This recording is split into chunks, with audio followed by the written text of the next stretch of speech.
नमस्कार साथियों, आज हम लोग तुम मुझे खून दो मैं तुम्हें आज़ादी दूं का नारा देने वाले हमारे देश के वीर सपूत और समझ लीजिए हमारे देश को आज़ाद कराने में मेन भूमिका निभाने वाले सुभाष चंद्र बोस जी के बारे में हम लोग अध्ययन करेंगे। सुभाष चंद्र बोस जी का जन्म 23 जनवरी 1897 में कटक, उस समय उड़ीसा, बिहार, बंगाल तीनों एक ही प्रांत हुआ करता था। तो उड़ीसा में इनका जन्म हुआ, जो इनकी एक तरीके से एक ही प्रांत था, तो बंगाल का ही प्रांत था वो भी।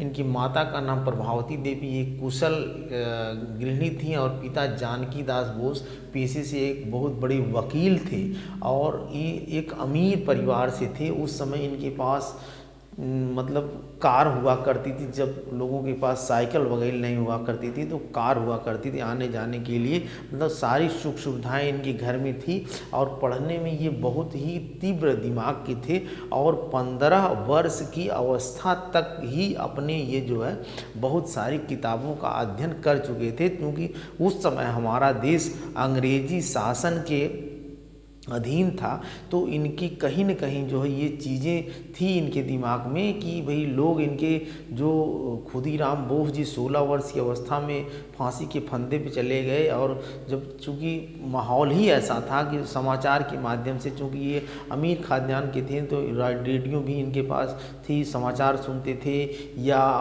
पेपर्स वगैरह के माध्यम से सुनते थे। तो ये इनकी शिक्षा दीक्षा वहीं बंगाल से ही हुई और ये बीए में जब गए तो ये टॉप किए थे, बीएड के सेकंड टॉपर्स थे। और इनके पिताजी जानकी दास बोस जो थे, इनकी इच्छा थी कि मेरा लड़का इतना तेज दिमाग का, जिसे आज भी आप देखें कि जो भी लड़के अच्छे होते हैं तो पता चल जाता है, जिसे कहा जाता है होनहार वीरवान के होत सीखने पात। तो उनको चाहे टीचर्स हो, चाहे गार्जियंस हो, चाहे समाज हो, कहता है भाई बहुत अच्छा है ये और इसको पढ़ाइए, आगे जाकर के कुछ अच्छा करेगा। तो ये भी बहुत अच्छे थे। तो उस समय सभी लोगों ने कहा भाई ये तो सुभाष चंद्र जी जो है बहुत पढ़ने में तीव्र दिमाग है इसका, जो भी पढ़ लेता है याद हो जाता है। तो इनके पिताजी का मन बहुत खुश हुआ और इन्होंने कहा बेटा तुम, उस समय एक आईसीएस परीक्षा हुआ करती थी जो इस समय आईएएस परीक्षा होती है, इंडियन एकेडमिक सर्विस, उसमें इंडियन सिविल सर्विस हुआ करती थी।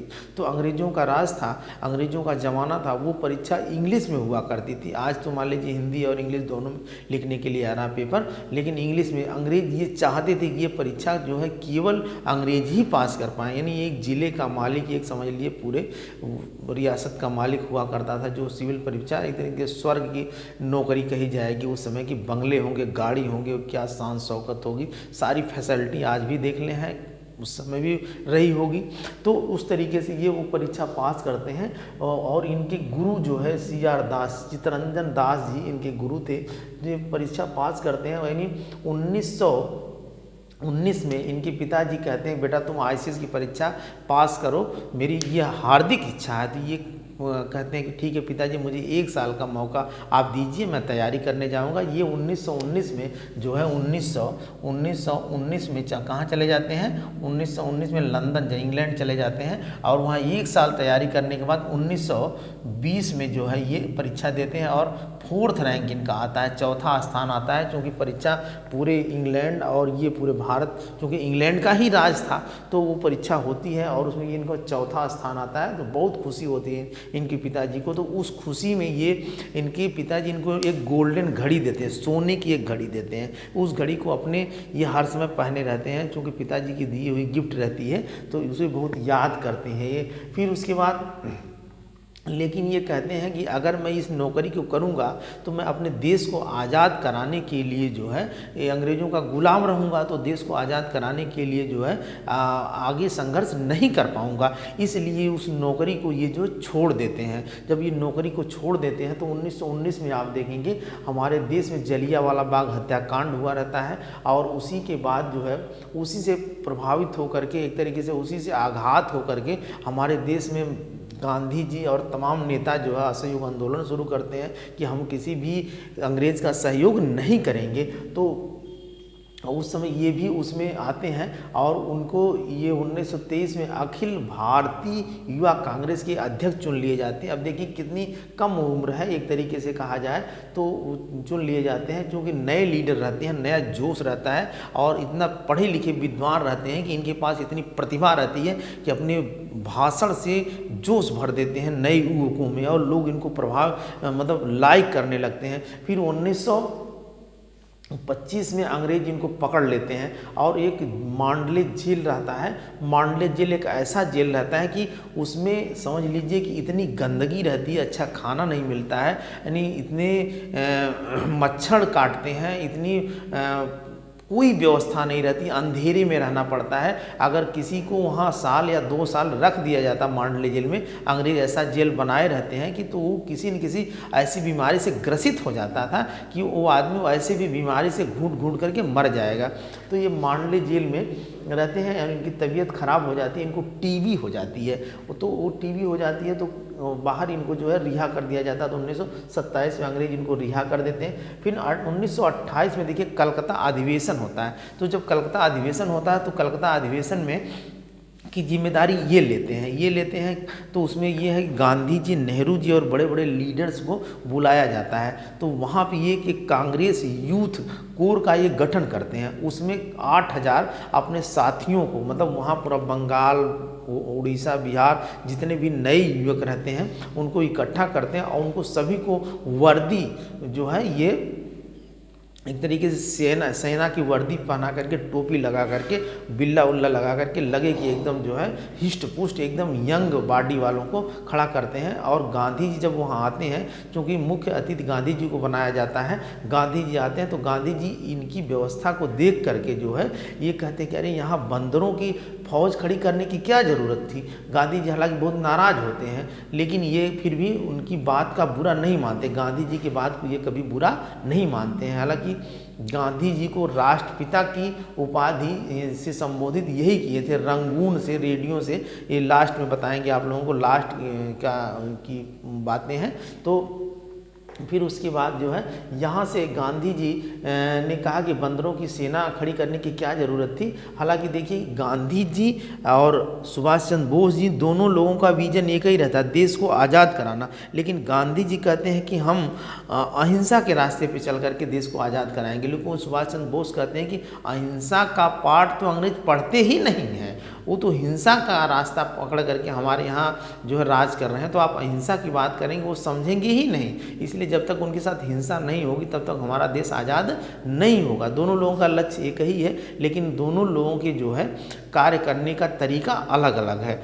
तो आप देखें फिर उसके बाद जो है 1930 में भी इनको जेल में हो जाता है। उस समय भी सभी ने अवज्ञा आंदोलन चलता रहता है और उस 1930 में भी जेल हो जाता है इनको, और फिर इनको रिहा हो जाता है। और इनको बीमारी 1932 में भी फिर ये जेल में पकड़ लिए जाते हैं, क्योंकि उस समय क्रांतिकारी दलों का गठन होता है। ये इनको अंग्रेज इनसे भयभीत हो जाते हैं, जहाँ भी जाते हैं लीडर की तरीके से लोगों को अपने बातों से भाषण दे करके प्रभावित करते, तो अंग्रेज भड़क जाते हैं कि यार ये तो नया लड़का है और पूरी जनता को भड़का रहा है हम लोगों के विपक्ष में, तो उनको पकड़ लेते हैं। 1932 में इनको जो है जब जेल में बंद करते हैं तो इनकी तबीयत ज़्यादा ख़राब हो जाती है, इनको टीबी और इस तरीके की जो बीमारी रहती है बहुत भयंकर मतलब अपना रूप बना लेती है। तो कहते हैं सब अंग्रेज क्या इसको छोड़ दो यार, नहीं तो ये अगर इसमें मर गया तो ये सुभाष तो मरेगा और पता चलेगा सैकड़ों सुभाष पैदा हो जाएंगे। पता चलेगा कि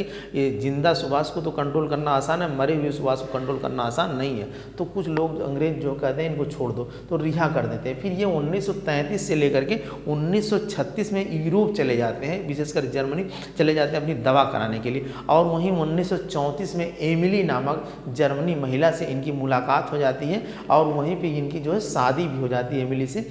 और फिर 1939 में ये वापस आते हैं। अब देखिए कि 1939 में वापस आते हैं। अब देखिए 1939 में द्वितीय विश्व युद्ध का समय रहता है।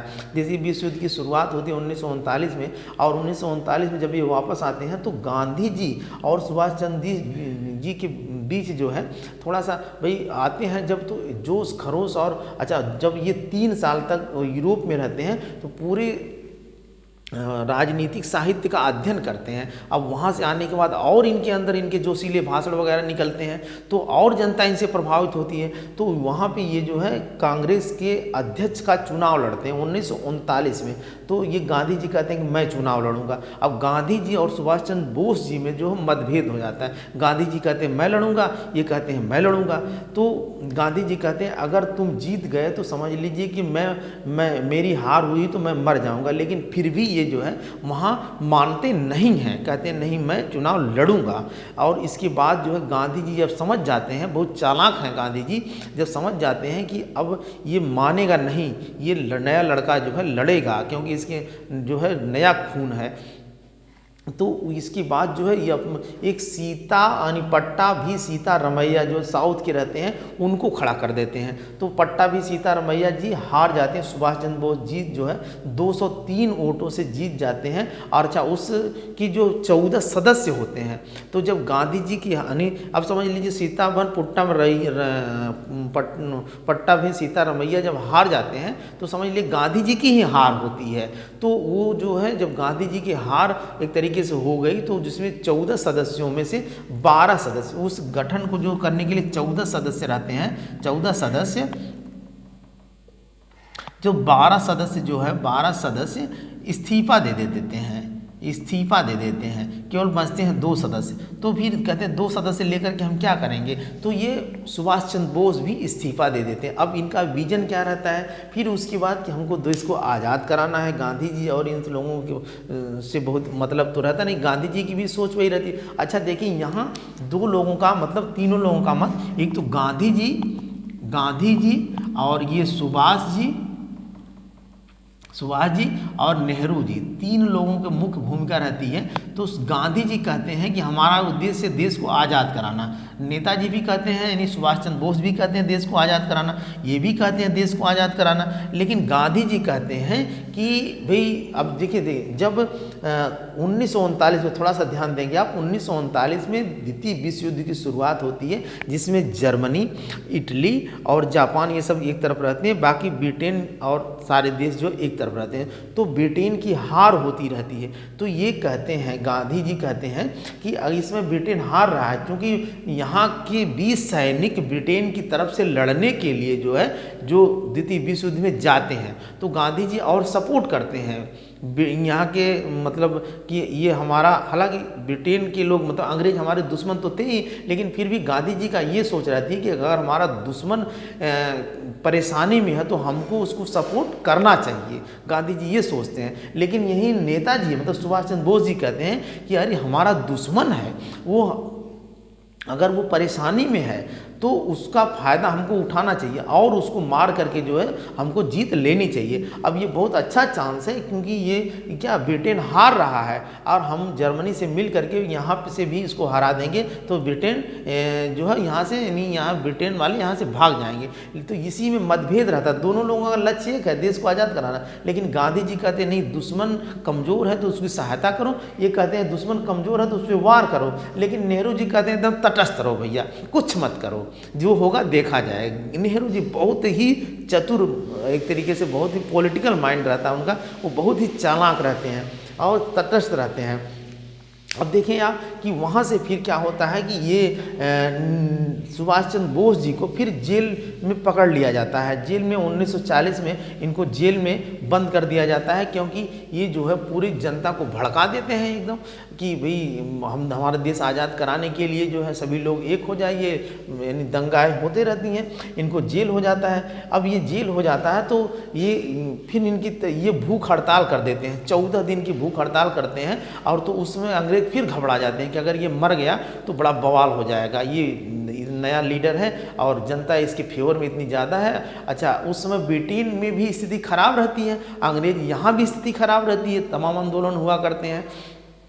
तो अंग्रेज एक तरीके से हार महसूस करना शुरू कर देते हैं। लेकिन ये है कि बड़ा मुद्दा जो है उनके सामने नहीं रहता है कैसे हम हार स्वीकार करें। तो अब डरते किससे हैं, सुभाष चंद्र बोस जी से। तो सुभाष चंद्र बोस जी भूख हड़ताल करते हैं तो कहते हैं, ये भी कहते हैं कि अगर मर गया तो बड़ा बवाल होगा, तो इनको छोड़ देते सुभाष चंद्र बोस जी को। और इनको कहाँ छोड़ देते हैं, कहते हैं तुम चले जाओ घर, तुम चले जाओ घर। ये घर में चले जाते हैं और घर में जा करके इनको जो है चारों तरफ से फोर्स खड़ी कर देते हैं। ये फोर्स खड़ी हो गई, यहाँ फोर्स करेगी, ये इनका घर है, घर के अंदर ये रहेंगे और ये चारों तरफ से इनको फोर्स लगा दी गई। ये सारे जो है फोर्स लगा दीजिए गए, ऐसे फोर्स लगा दी गई, चारों तरफ से फोर्स हो गई।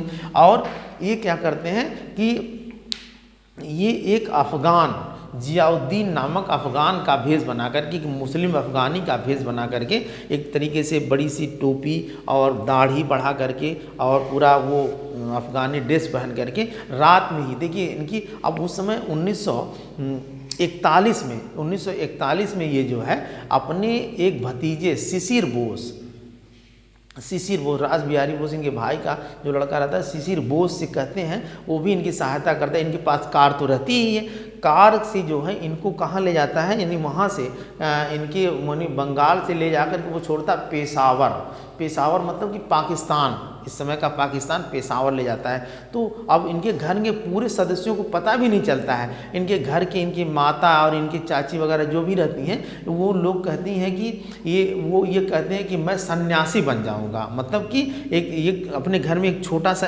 एक नाटक करते हैं कि मैं जो है सन्यासी बन जाऊंगा, घर त्याग दूंगा। तो ये रात में ही ये जो है चले जाते हैं अपने भतीजे के साथ। हालांकि बाद में पता चल जाता है परिवार के लोगों को ये कहीं चले गए हैं, तो लोगों कुछ दिन तक तो लोग यही सोचते हैं घर वाले कि साधु बन गए, सन्यासी बन गए, जो भी बन गए, लेकिन ये शिशिर बोस भी नहीं रहते हैं। तो वो भी जब आते हैं तो बताते हैं कि ये चले गए यहाँ से देश को आज़ाद कराने के लिए।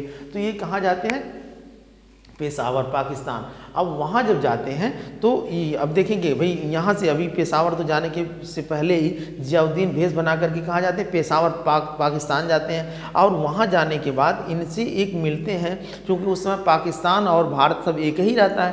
तो ये भगत राम तलवार एक मिलते हैं, जो बहुत बड़े जासूस थे भाई, फौज में बहुत बड़े जासूस थे, उनसे ये मिलते हैं। तो ये वहाँ के अफ़गान और पेशावर की भाषा एक पाश्तो भाषा होती है, उसका ज्ञान इनको रहता है। तो ये कहते हैं कि मुझे किसी भी हाल में जर्मनी तुम पहुंचा दो, मैं देश को आज़ाद करवा दूंगा। तो भाई सभी लोग जो इंडियंस रहते हैं उनका सपना रहता है कि हमारा देश किसी तरीके से आज़ाद हो। हालांकि अंग्रेज़ों की नौकरी वो करते रहते हैं भाई, जीवन को चलाने के लिए, परिवार को चलाने के लिए कहीं न कहीं अंग्रेज़ों की नौकरी करते रहते हैं। कैप्टन मोहन सिंह हो, चाहे तमाम लोग हैं जो नौकरी तो करते हैं अंग्रेज़ों को, लेकिन अंदर से ये इच्छा रहती है कि हमारा देश आज़ाद हो जाएगा तो हमारे परिवार, हमारी पीढ़ियाँ आगे जा कर के फ्री हो जाएंगी, हम लोग भी जो स्वतंत्र हो जाएंगे।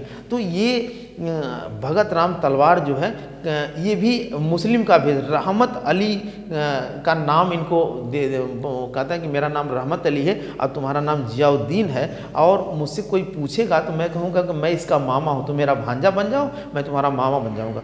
और रहमत अली और ये जियाउद्दीन, यानी जियाउद्दीन मीन्स सुभाष चंद्र बोस, रहमत मीन्स भगत राम तलवार, ये दोनों फिर कहाँ जाते हैं, ये अच्छा वहाँ मिलते हैं, एक उत्तम सिंह व्यापारी से भी मिलते हैं। कहाँ पे, पेशावर में, वहाँ मिलते हैं। और वहाँ मिलने के बाद उत्तम सिंह व्यापारी से मिलते हैं, वो भी बहुत सहयोग करते हैं, कुछ दिन तक अपने घर में रखते हैं। लेकिन भाई क्योंकि उस समय अफ़गानिस्तान वगैरह में इस तरीके की रहता है कि भाई ज़्यादा दिन तक आप रोकेंगे तो भाई दूसरा देश है और दिक्कत होगी, तो वहाँ से भी ये जो है उत्तम सिंह के व्यापारी के घर से भी चले जाते हैं। अब वहाँ जब जाते हैं यानी काबुल, यानी अफ़गानिस्तान जाते हैं, तो अपने ये जो इनके जो भगत राम तलवार यानी रहमत अली को कहते हैं कि तुम्हारे पास सिक्का है, तो कहते हैं कि हाँ सिक्का निकालो। सिक्का निकालते हैं और उसको निकाल के पैर से पूरा कुचल देते हैं। तो उसमें जो ब्रिटेन के राजा का बना रहता है फिगर, तो उसके मुंह पे जो है पूरा रगड़ते हैं अपने, तो दोनों लोग हंस देते हैं, कहते हैं कि हाँ यार ये तो हम लोगों को इतना परेशान कर रहा है, आज इसको ही नहीं मिल रहा, इसी को रगड़ो।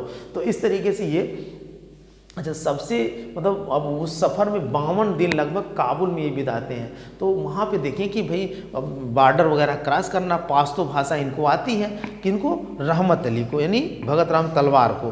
तो ये अच्छा इनको उस समय सुभाष चंद्र बोस जी गूंगा का भेष बना लेते हैं, इसलिए कि भाई कुछ बोल तो पाश्तो भाषा समझ नहीं पाते हैं, अगर बोलेंगे तो पकड़ लिए जाएंगे। तो गूंगा का भेष बना लेते हैं। तो पूछते हैं भाई ये तुम्हारे कौन है, तो ये कहते हैं मेरा भांजा है, इसको जवान नहीं इसकी खुल रही है, हम लोग जा रहे हैं किसी मज़ार पे, वहाँ बाबा से, पीर बाबा से जो है मन्नत मांगे हैं और वहाँ ठीक हो जाएंगे। वहाँ लोगों का मानना है कि वहाँ जाते हैं तो ठीक हो जाते हैं। तो भाई लोग कहते हैं ठीक है, लेकिन वहाँ भाई अब चूँकि मुस्लिम और हिंदू तो सारी चीज़ें तो अलग हैं, नमाज़ पढ़ना, ये सारी चीज़ें करना, ये हाथ को धोना, तो उसमें कुछ मुस्लिमों को भी शक हो जाता है और कुछ पुलिस वालों को भी शक हो जाता है। तो वहाँ पे एक पुलिस वाला रहता है, तो वो इनको बुलाता है, तो थोड़ा शक हो जाता है। तो ये जो उनके मामा बने रहते हैं रहमत अली जी, कुछ पैसा उसको दे देते हैं, तो वो लालची हो जाता है। बार बार जो है जब भी उसको वो होता है कि अब इसको पकड़ो, तो आकर पकड़ता है, कहता है कि अभी नहीं दोगे तो मैं पोल खोल दूंगा। तो उसके बाद ये कहते हैं कि अब तो हमारे पास पैसा ही नहीं है। तो देखते हैं कि पैसा नहीं है, तो ये सुभाष चंद्र बोस जी के हाथ में वही गोल्डन घड़ी रहती है, वो पकड़ के घड़ी जो खींच लेता है कि अरे इतनी अच्छी घड़ी है, उस भाषा में बोला होगा, पास्तों भाषा में जो भी बोला, घड़ियों को छीन लेता है। इनको तब भी नहीं ये बोलते हैं, चूँकि गूंगे बने रहते हैं, अगर बोल देंगे तो पोल खुल जाएगा। तो अब देखिए यहाँ पे भी वहाँ पे ये रुकते हैं, लेकिन काफ़ी दिन रुक जाते हैं काबुल में भी। अब चूँकि वहाँ पे ये रहमत अली जो को भी कोई आइडिया नहीं मिलती यहाँ से जर्मनी कैसे जाया जाए, क्योंकि वहाँ से जर्मनी काफ़ी दूर है, बीच में रोम पड़ेगा, फिर मॉस्को, ऐसे करके जाना पड़ेगा। तो जर्मनी जाना कैसे है, तो यहाँ से फिर ये कहते हैं कि वहाँ जैसे आज भी देखेंगे हर देशों में राजदूत हैं, नहीं भाई दूतावास बना हुआ है, जैसे हमारे भारत में दूसरे देशों के हैं, दूसरे देशों में हमारे भारत के भी गए होंगे जो IAFS परीक्षा, इंडियन फॉरेन सर्विस जो पास करते हैं वो राजदूत बन के जाते हैं। तो इस तरीके से वहाँ काबुल में जो है जर्मनी के और इटली के राजदूत रहते हैं। तो ये अपना दिमाग फिर लगाते हैं, क्योंकि भाई तेज दिमाग तो रहता ही, कहते हैं कि अब जान की बाजी लगा करके जाते हैं वहाँ, और वहाँ मतलब एक तरीके से वहाँ इटली और जर्मनी के राजदूत से मिलते हैं और कहते हैं कि ये स्थिति है कि आप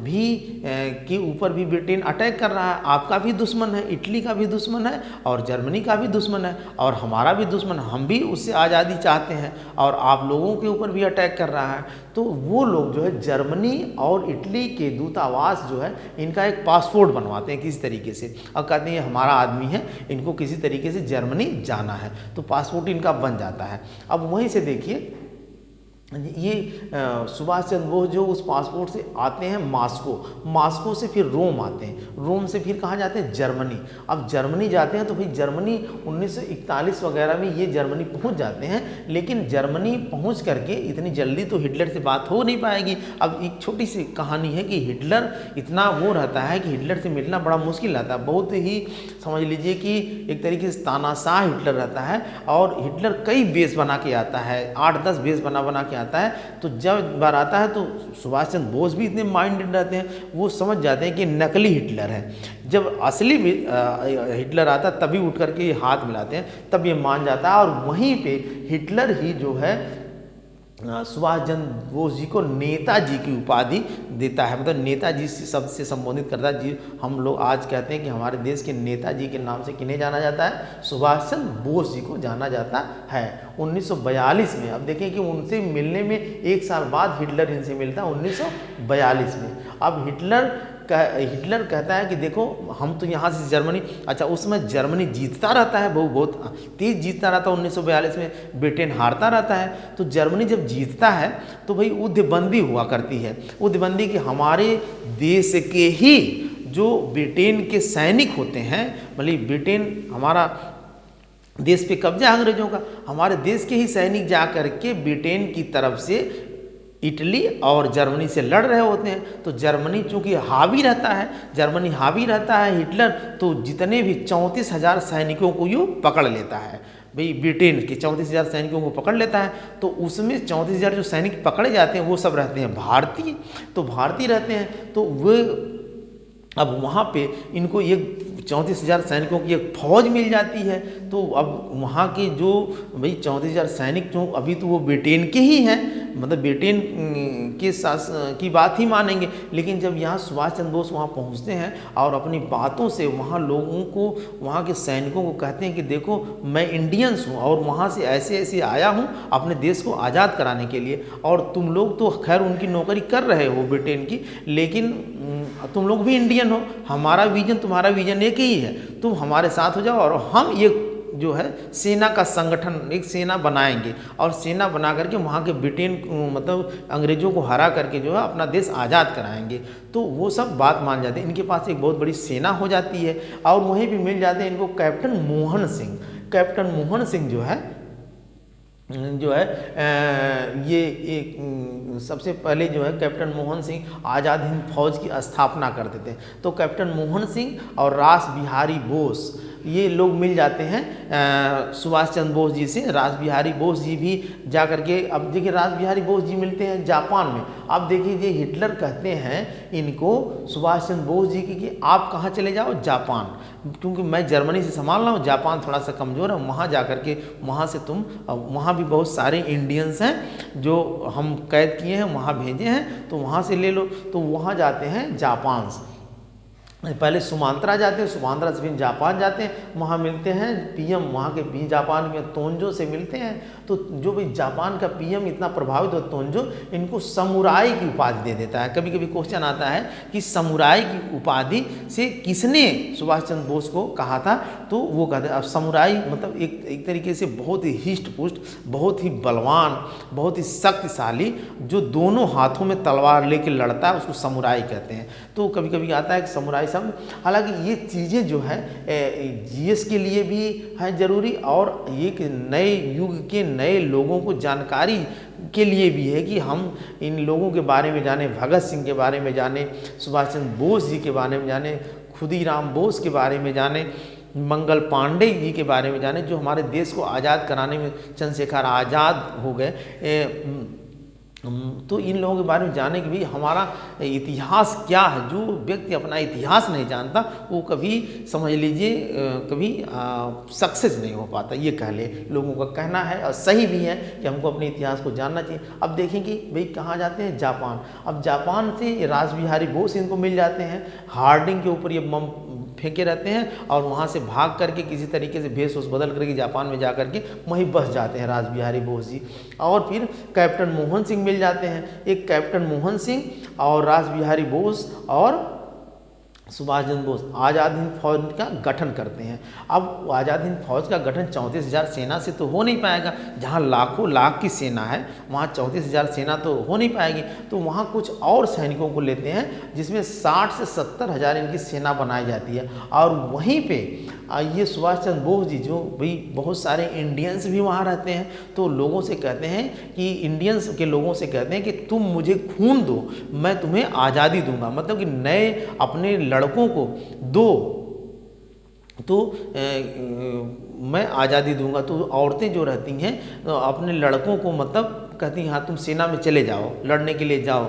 और पैसे की व्यवस्था नहीं रहती है, क्योंकि भाई कहाँ से पैसे की व्यवस्था हो, तो अपने गहने वगैरह बेच करके खाने पीने की सारी व्यवस्थाएं करती हैं। तो इनके पास कुछ पैसे भी हो जाते हैं, और उसमें तो किताबों में आप पढ़ेंगे तो कई कई दिनों तक उनकी फौज बिना खाए ही रह जाती, पानी पानी पी करके, क्योंकि ये जज्बा रहता है कि हमारा देश आज़ाद होगा तो हमारे आने वाली पीढ़ियाँ जो स्वतंत्र होगी। आज हम लोगों के ऊपर जो बीत रही है, हमारे बच्चों के ऊपर ये नहीं बीतेगी। फिर उसके बाद ये जो है 1944 में अब देखेंगे कि अब सुभाष चंद्र बोस के पास लगभग 60 से 70 हज़ार की सेना बन जाती है। तो ये कहते हैं कि हमारा ये जो भारत है, इस टाइप का जो भारत है, ये भारत इस टाइप, ये समझ लीजिए इस टाइप का जो भारत है इस टाइप का, तो इधर से इधर पड़ जाएगा कोहिमा और इम्फाल। तो ये कहते हैं कि यहाँ पे नागालैंड, कोहिमा और इम्फाल की तरफ से जो है ये कहते हैं यहाँ अंग्रेज कम होंगे।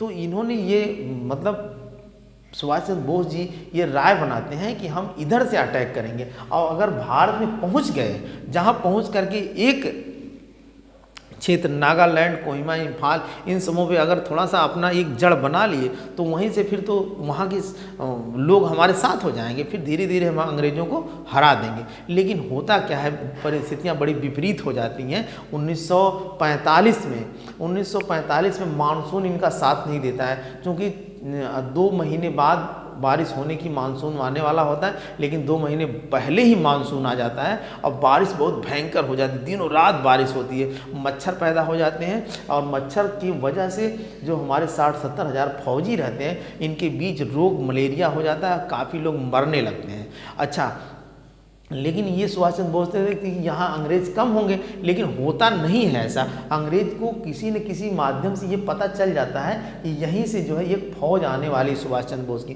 भाई उस समय भी तो इनके जासूस वगैरह हुआ करते थे किसी न किसी तरह से, इसलिए पूरी फौज वहाँ लगा देता है। अब भाई उनके पास केवल छोटी छोटी बंदूकें, सुभाष चंद्र बोस के सैनिकों के पास, इसके पास तोप, इसके पास हवाई जहाज, बम गिराना, लगता है बम गिराने ऊपर से। और इसके बाद फिर क्या करते हैं, वहीं देखें जब विपरीत परिस्थितियाँ होती हैं ना तो चारों तरफ से आदमी के ऊपर आफत आती है। फिर क्या होता है कि 1945 में हिटलर आत्महत्या कर लेता है। क्या कर रहा है, हिटलर आत्महत्या कर लेता है। और वहीं पे देखिए 1945 में ही इटली के मुसोलिनी को मार देते हैं अमेरिका वाले, यहाँ अमेरिका वाले मार देते हैं। और 1945 में ही 6 और 9 दो डेट हिरोशिमा और नागासाकी, यानी जापान के हिरोशिमा और नागासाकी में अमेरिका बम गिरा देता है। अब चूंकि यही जापान, इटली और जर्मनी 3 देशी से जो है सुभाष चंद्र बोस को बल मिलता है। अब तीनों देशों की हो जाती है हालत खराब। अब वहाँ सुभाष चंद्र बोस कहते हैं अब क्या होगा, अब इनकी सेना भी पीछे भागने लगती है। अब ये कहते हैं कि ठीक है भाई, अब तुम लोग पीछे चले आओ, अब हम लोग जो है जो होना था हो गया। और वहीं से रंगून से ही ये एक रंगून टीवी से ही ये संबोधित करते हैं किसको, महात्मा गांधी को राष्ट्रपिता के नाम से एक संबोधन देते हैं कि राष्ट्रपिता महात्मा गांधी जी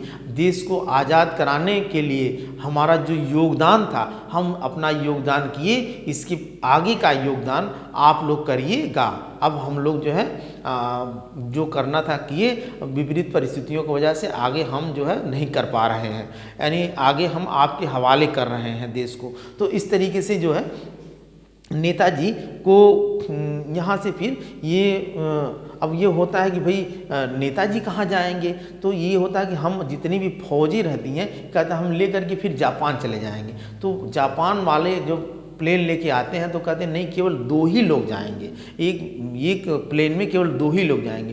तो नेताजी और एक इनका साथी, ये 2 लोग जाते हैं रास्ते में, और रास्ते में ही अब प्लेन क्रैश हो जाती है। और प्लेन क्रैश हो जाती है तो 1945 के बाद आज तक ये पता नहीं चलता है कि हमारे जो देश को आज़ाद कराने वाले वीर सपूत सुभाष चंद्र बोस नेताजी अब तक कहाँ हैं। वास्तव में ये प्लेन क्रैश हुई गई कि कराई गई कि अभी भी वो बीच में तो एक गुमनामी बाबा के नाम से आए थे जो बहुत सारा उनके ऊपर वो भी चला था। आज भी इनके परिवार के लोग ये नहीं मानते कि भाई ये मरे हैं। लोग कहते हैं कि इनको मार दिया गया, जो भी कहा गया। और इनके बहुत सारे साथियों को जो है भाई, चूँकि वहाँ बहुत सारे साथियों को जो है अंग्रेजों ने पकड़ लिया, जिसमें मुख्य रूप से सहगल थे, ढिल्लो दे शाहनवाज थे और कैप्टन मोहन सिंह थे। फिर जनता ने हंगामा कर दिया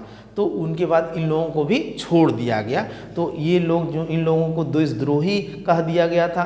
तो बाद में अभी तो शाहनवाज इनके जो ड्राइवर थे, इनकी कार चलाया करते थे, बहुत जल्दी ही इनकी डेथ हुई है। और इनकी लड़की एक हुई थी 1942 में, उनका नाम नहीं आया, ये अनीता बोस, जो अभी शायद जीवित हैं वो। तो इस तरीके से